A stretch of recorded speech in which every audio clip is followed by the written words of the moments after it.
Hello and welcome to the English We Speak. I'm Feifei. And I'm Roy. Did you watch the latest episode of the hit soap A Duck Between a Rock and a Hard Place? No, I haven't watched the latest episode yet. It was epic. Spoiler alert, it turns out that Martin wasn't really a duck, but actually Bob, the evil twin brother of the magnificent unicorn Flimflam. What?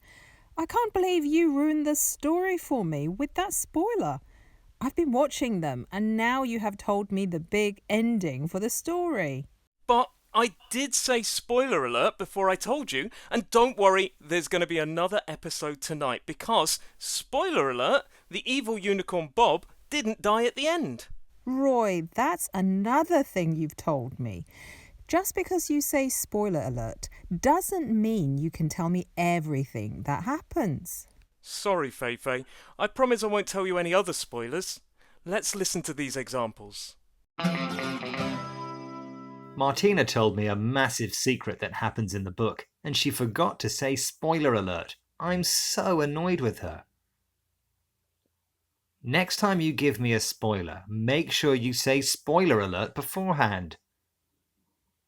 I hate spoilers. They ruin films for me, but when I watch a video on social media and I hear someone say spoiler alert, I turn it straight off.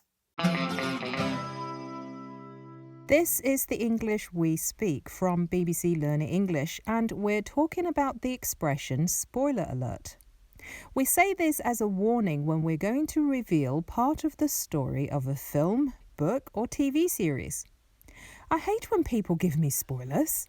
Yeah, spoilers can ruin the story for someone. I'm sorry, Feifei.